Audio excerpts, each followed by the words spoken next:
Boa noite a todos. Vamos iniciar a nossa reunião. Que a paz do nosso Divino Mestre Jesus envolva o coração de todos nós. Vamos unir os nossos pensamentos e vamos orar juntos.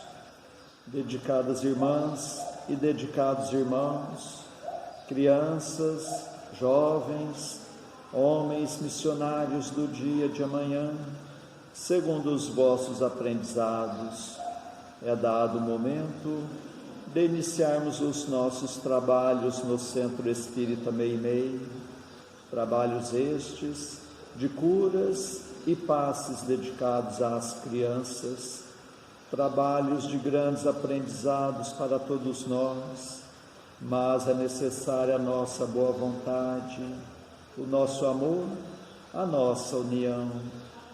Permita, Senhor, que esta casa se transforme em posto de socorro, amparando a todos os vossos filhos, encarnados e desencarnados que aqui aportarem. Permita, por caridade, que eu, conjuntamente com estes companheiros, possamos ser uns trabalhadores vossos, dedicados irmãos. O momento é de grande responsabilidade, não perante os homens, mas sim perante aquele que tudo sabe, que tudo vê, nosso Pai que está no céu.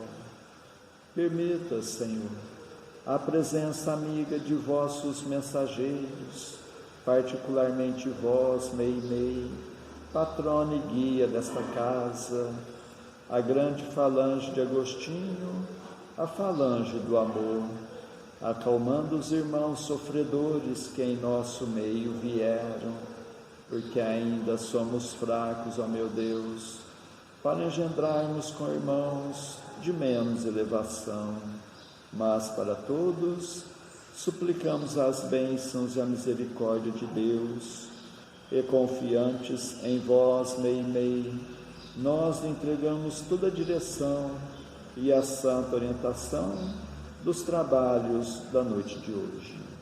Assim seja. Para a leitura do Evangelho e comentário, nós passamos a palavra ao Francisco Bárbara.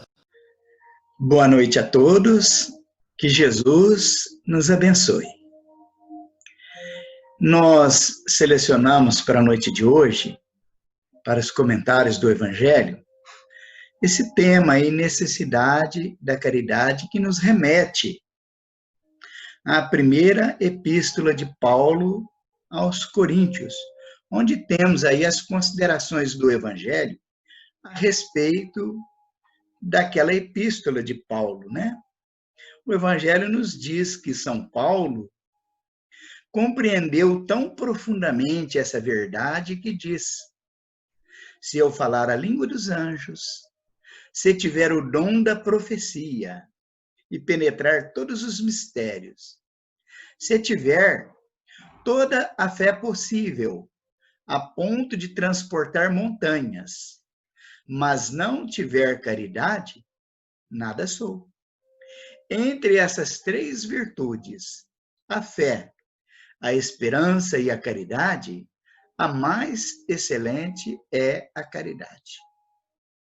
Coloca, assim, sem equívoco, a caridade acima da própria fé. Porque a caridade está ao alcance de todos, do ignorante e do sábio, do rico e do pobre, e porque independe de toda a crença particular. E faz mais, define a verdadeira caridade, mostra não somente na beneficência, mas no conjunto de todas as qualidades do coração, na bondade e na benevolência para com o próximo. Esta mensagem do apóstolo Paulo é muito clara, é muito objetiva, e é benquista, aceita, pregada e divulgada por todas as correntes religiosas. Ela é tão simples e tão objetiva, tão aceita, que até mesmo entre as cantigas populares, nós vemos, muitas vezes, artistas fazendo desta Epístola de Paulo aos Coríntios músicas populares. Daí, olha a grandeza da necessidade da caridade, conforme pregava o apóstolo Paulo. E foi por essa razão que Allan Kardec colocou no capítulo 15 do Evangelho segundo o Espiritismo o título de Fora da Caridade não há salvação, em concordância com o ensinamento de Paulo aos Coríntios e, por consequência, a todos nós, quando dizia que a caridade está acima de tudo e de todos, como o caminho único que nos conduz à salvação, independente de cultura, de raças e até mesmo de religiões. De tão clara que é essa mensagem, que quase que dispensa comentários. Não tem muito o que se falar, porque é bastante direta a mensagem de Paulo, e por essa razão nós escolhemos, então, ocupar o nosso tempo falando um pouco do apóstolo Paulo, né? E para isso nós iremos usar alguns argumentos que existem nesse livro também bastante conhecido do meio espírita, que é o livro Paulo e Estevão. E Ananias dá-lhe as primeiras anotações do Evangelho de Jesus, anotado por Mateus, e Paulo não tem dúvidas, ao ler rapidamente aquelas anotações, de que Jesus é realmente, conforme já anunciava o profeta Isaías, o Messias prometido por Deus para a instalação de uma nova era, a era do amor. Paulo fica bastante entusiasmado com aquelas notícias e quer iniciar as pregações ali mesmo, naquela cidade, na Síria, em Damasco. Mas quando ele procura a sinagoga, reúne-se ali inúmeros presentes para ouvi-lo, e quando ele começa a expor o Evangelho de Jesus, ele não é bem aceito, né? Ele é agredido verbalmente, ele é expulso da sinagoga, e aqueles homens daquela época, né, não aceitavam, porque não admitiam de forma nenhuma que Moisés estivesse abaixo de Jesus. Ele procura, então, o Gamaliel, que era o seu grande amigo, e expõe a situação. E o Gamaliel lhe dá as notícias de que realmente, para aquele trabalho, era necessário profundas reflexões, era necessário um preparo que não seria curto, que ele tivesse a paciência de esperar. E Paulo, então, procura o Oásis de Dan e é recebido pelo jovem e simpático casal Prisca e Áquila, que o recebeu como irmãos. E Paulo ali permaneceu fazendo estudos, reflexões e trabalhando como tecelão durante longos 3 anos, se preparando. Depois desses 3 anos, ele então sentiu que estava na hora de começar o seu trabalho e toma por decisão voltar à própria Síria, ali mesmo em Damasco, onde ele fora repudiado. E quando ele volta a Damasco e reúne novamente aqueles homens do Sinédrio e judeus para ouvi-lo, e que ele expõe ainda com mais vigor o Evangelho de Jesus, as cenas se repetem. Ele é agredido, expulso da sinagoga e ameaçado. Novamente ele procura Ananias. Ananias o esconde na casa de uma lavadeira modesta e recomenda que ele deve fugir às pressas de Damasco, porque conhece a fúria dos judeus e do Sinédrio, mas que ele não deveria fugir pelas portas convencionais da cidade. E foi assim que, na calada da noite, ele foi içado dentro de um cesto de vime sob os muros da cidade de Damasco e fugiu assim em direção a Jerusalém. Lá chegando, ele procurou a casa do caminho e se apresentou a Pedro. E é claro que o Pedro e os apóstolos o receberam com desconfiança, com insegurança, com receios. O Saulo percebeu que a casa do caminho estava com ligeiros desajustes com o evangelho.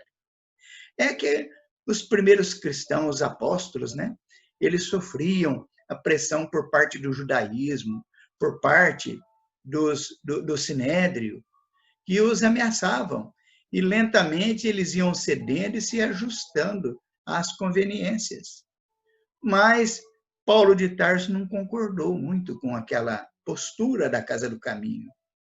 Ele achou que o Evangelho de Jesus deveria ser apresentado fielmente, né? E que deveriam correr o risco, se necessário fosse, mas que Jesus fosse apresentado à humanidade como é, e não com adaptações por pressões por parte do judaísmo.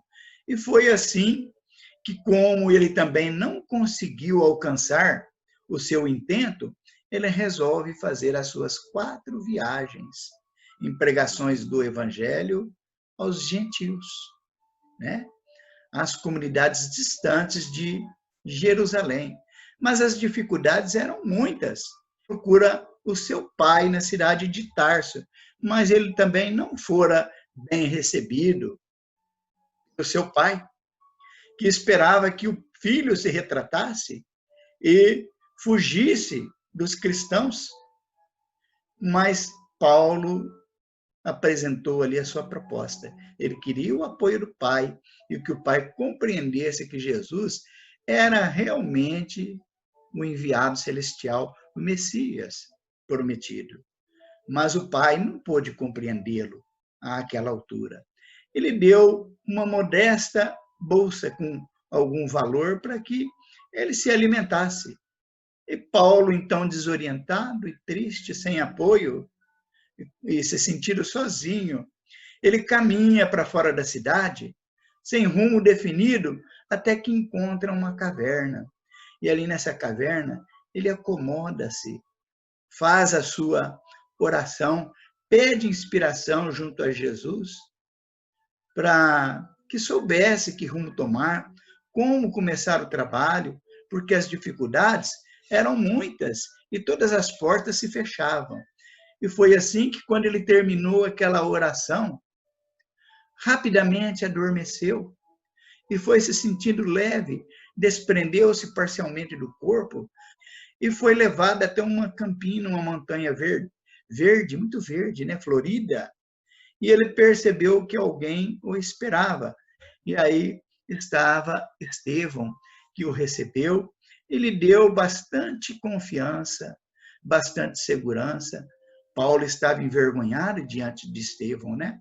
Pediu perdão, mas Estevão disse que não havia razão para pedir perdão, que ele colocasse de pé que a missão dele estava apenas começando.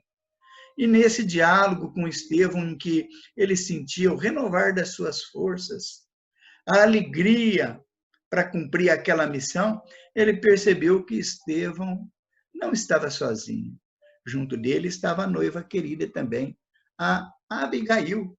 E quando ele vê a Abigail, ele reconforta-se. A alegria volta ao seu coração. E a noiva querida, agora desencarnada, ele lamenta o fato de não ter podido casar-se com ela, de poder ter filhos e prosseguir a vida no cumprimento dos seus deveres, juntamente com ela e com filhos. E ela diz a ele que ele deveria abraçar como filhos todos os filhos sofredores do mundo, como recomendou Jesus. Paulo, então, relata a Abigail as suas imensas dificuldades e diz a ela que quer realmente prosseguir no cumprimento da divulgação do Evangelho, mas encontra inúmeras dificuldades e não sabe por onde começar.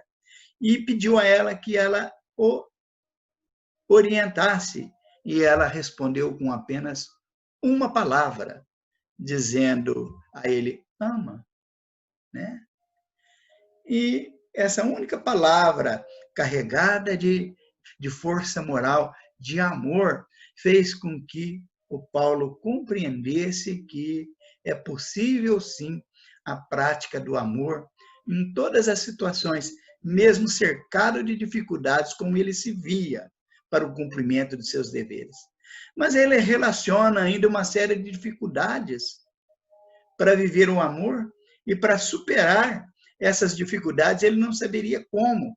E ela recomenda apenas mais uma palavra, que seria trabalha, que ele deveria continuar amando e trabalhando, superando as dificuldades.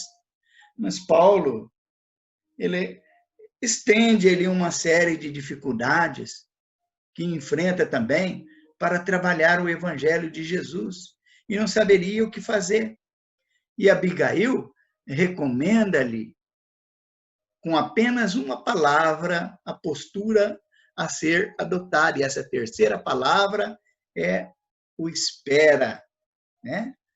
Paulo aqui atou-se por um instante e entendeu que era necessário amar, continuar trabalhando e ter a paciência e esperar o tempo de frutecer o seu trabalho. Mas ele relacionou ainda dificuldades que enfrentaria pela frente, que ele não saberia como agir. E Abigail novamente o recomenda firmeza no propósito com apenas mais uma palavra, e essa palavra era perdoa, né?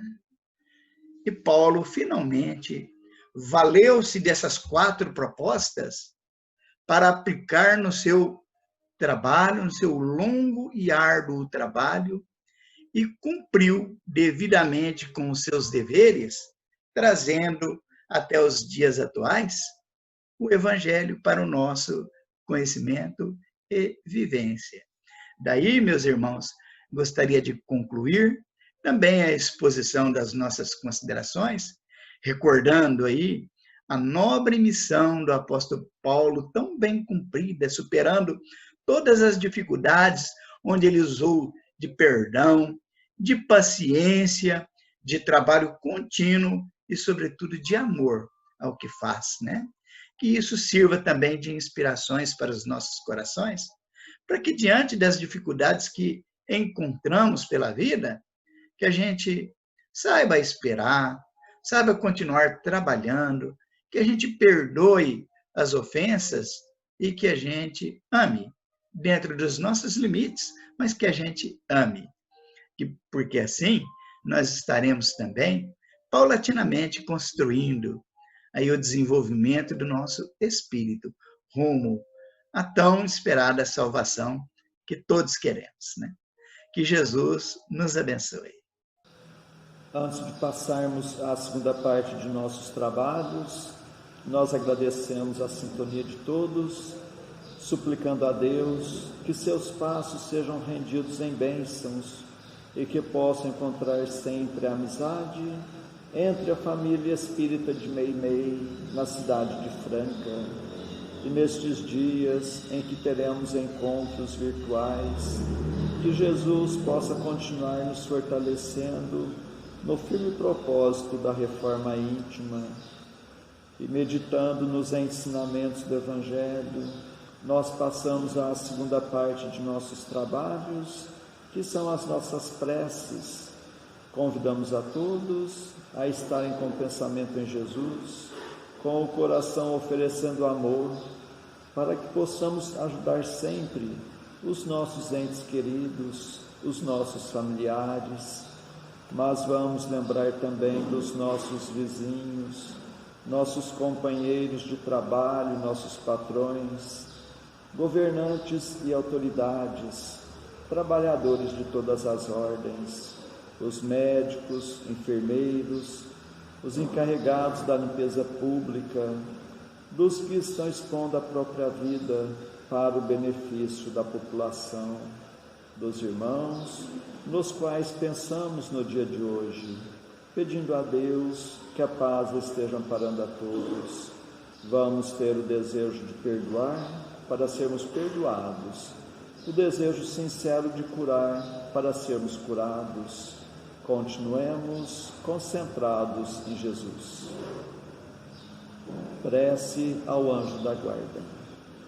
Espíritos amados, anjos guardiães, vós a quem Deus, na sua infinita misericórdia, permite velarem pelos homens, sede nosso amparo nas provas desta vida terrena. Dai-nos a força, a coragem e a resignação. Inspirai-nos na senda do bem, detendo-nos no declive do mal. Que vossa doce influência impregne as nossas almas. Fazei que sintamos a presença ao nosso lado de um amigo devotado que assista aos nossos sofrimentos e participe das nossas alegrias. E vós, meu anjo bom, nunca me abandoneis.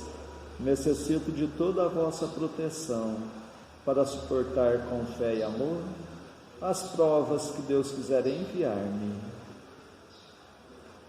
para afastar os maus espíritos. Em nome de Deus Todo-Poderoso, que os maus espíritos se afastem de mim e que os bons me defendam deles. Espíritos malfazejos que inspirais maus pensamentos aos homens, espíritos enganadores e mentirosos que os enganais, espíritos zombeteiros que zombais da sua credulidade, eu vos repilo com todas as minhas forças e fecho os meus ouvidos às vossas sugestões, mas peço para vós a misericórdia de Deus. Bons espíritos que me assistis, dai-me a força de resistir à influência dos maus espíritos e as luzes necessárias para não cair nas suas tramas. Preservai-me do orgulho e da presunção, afastai do meu coração o ciúme, o ódio, a malevolência e todos os sentimentos contrários à caridade, que são outras tantas portas abertas aos espíritos maus, pelos inimigos do Espiritismo. Senhor, vós nos mandastes dizer por Jesus, o vosso Messias: bem-aventurados os que sofrem perseguição por amor da justiça. Perdoai os vossos inimigos, orai pelos que vos perseguem. E Ele mesmo nos deu exemplo, orando pelos seus algozes. Assim apelamos à vossa misericórdia, Senhor, em favor dos que desprezam os vossos divinos preceitos, os únicos que realmente podem assegurar a paz neste e no outro mundo. Como o Cristo, também nós o suplicamos: perdoai-lhes, Pai, porque eles não sabem o que fazem. Dai-nos a força de suportar com fé e resignação, como provas para a nossa fé e a nossa humildade, as zombarias, as injúrias, as calúnias e as perseguições que nos movam. Afastai-nos de qualquer ideia de represálias, pois a hora de vossa justiça soará para todos, e nós a esperamos, submetendo-nos à vossa santa vontade. Pelos sofredores que pedem prece, Deus, clemente e misericordioso, que a vossa bondade se derrame sobre todos os espíritos que se recomendam às nossas preces, e particularmente, Senhor, sobre os sofredores que em nosso meio vieram. Suplicamos, ó meu Deus, para todos os irmãos que constam em nosso caderno de preces e para todos os que estão em nossos pensamentos.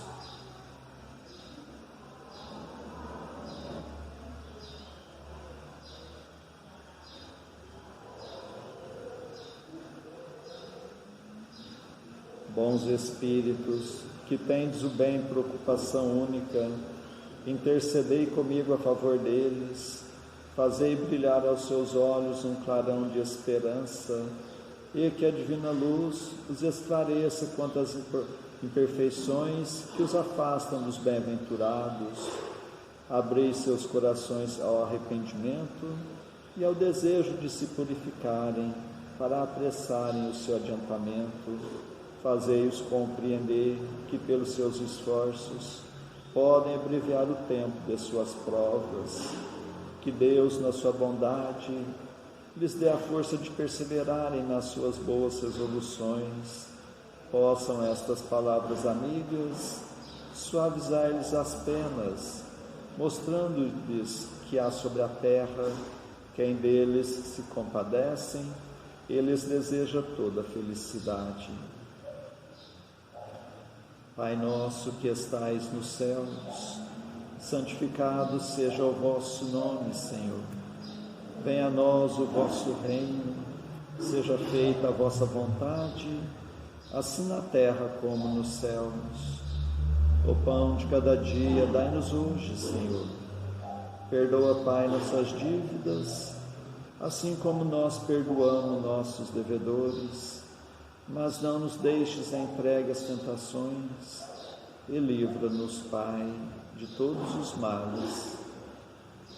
Meu Deus, nosso Pai, apesar de fracos e indignos ainda como somos, como médiuns espíritas, desejamos auxiliar os nossos irmãos sintonizados neste momento e os que estão sob a nossa guarda.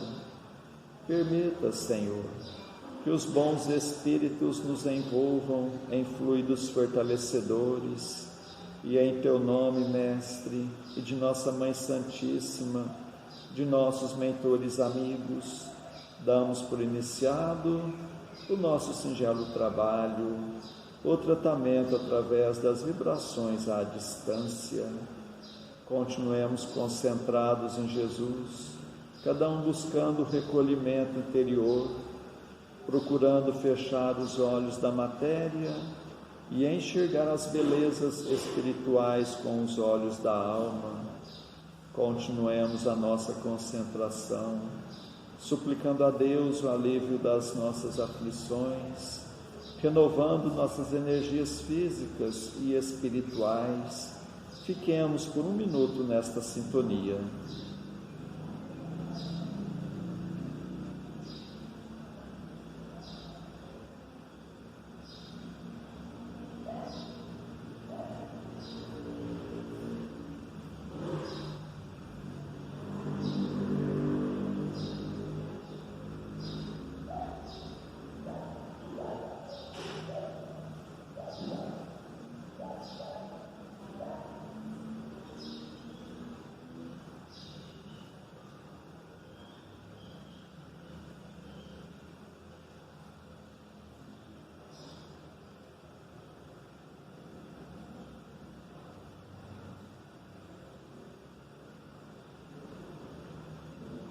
Que estas misericórdias se façam por toda a humanidade. Senhor Jesus, Mestre amigo, nós os agradecemos de todo o coração, tantas bênçãos, tanto amparo em nossas vidas, estes momentos de paz, e nos unimos em prece e vos suplicamos, Senhor, que da mesma forma sejam estas bênçãos para os nossos irmãos que não puderam estar conosco na noite de hoje, e particularmente os enfermos, os que se encontram acamados em seus próprios lares, em hospitais, santas casas, leprosários, cadeias públicas e penitenciárias, creches, orfanatos, albergues, sanatórios espíritas, lar da velhice, casa da criança, para todos os andarilhos do mundo, para todas as irmãs que se entregaram ao divino sacrifício da maternidade, pelos que estão nos grupos de riscos, os mais vulneráveis. Suplicamos, Senhor, pelos nossos irmãos à distância, em Uberaba, Grupo Espírita da Prece, Lar da Caridade, em Goiatuba, Centro Espírita Jesus de Nazaré, em Peirópolis, Centro Espírita Eurípides Barçanufo, em Sacramento, Lar de Eurípides, Centro Espírita Batuíra, em Santa Maria, Centro Espírita Fé e Amor, em Salvador, Bahia, Mansão do Caminho, em São Paulo, Fundação Augusto César, em Ribeirão Preto, Grupo Espírita Chico Xavier, e para a cidade de Franca, para todos os filhos agarrados do vosso rebanho, nós suplicamos bênçãos de paz e do vosso infinito amor. Suplicamos, Senhor, por nós mesmos e por todos os que estão nos escutando, encarnados e desencarnados, nossos amigos e também para os nossos inimigos, que ao dispersarmos, nos sintamos fortalecidos para a prática do bem, que estejamos amparados por esta grande falange de espíritos amigos, bondosos espíritos, que Deus vos pague por tudo.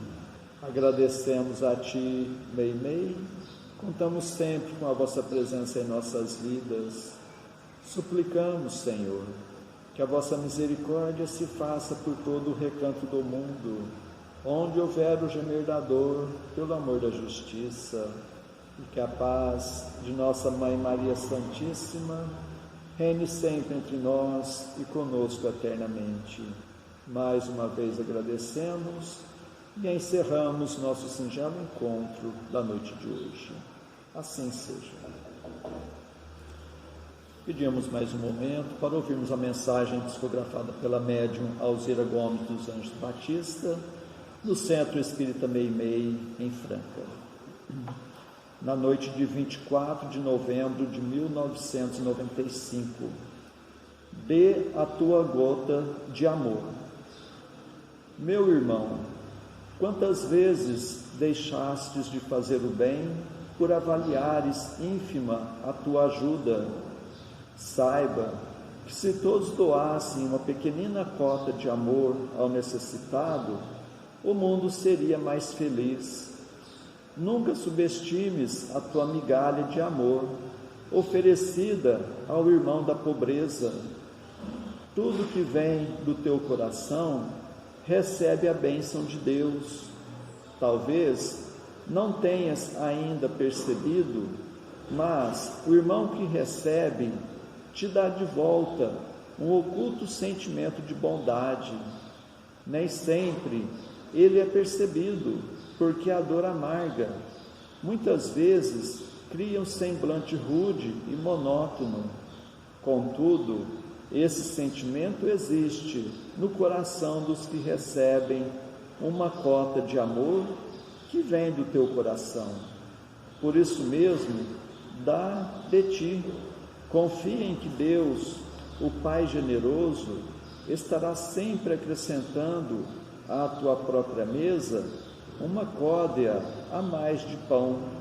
É dando que se recebe, irmãtinha. Que Deus os pague pela atenção que nos deram.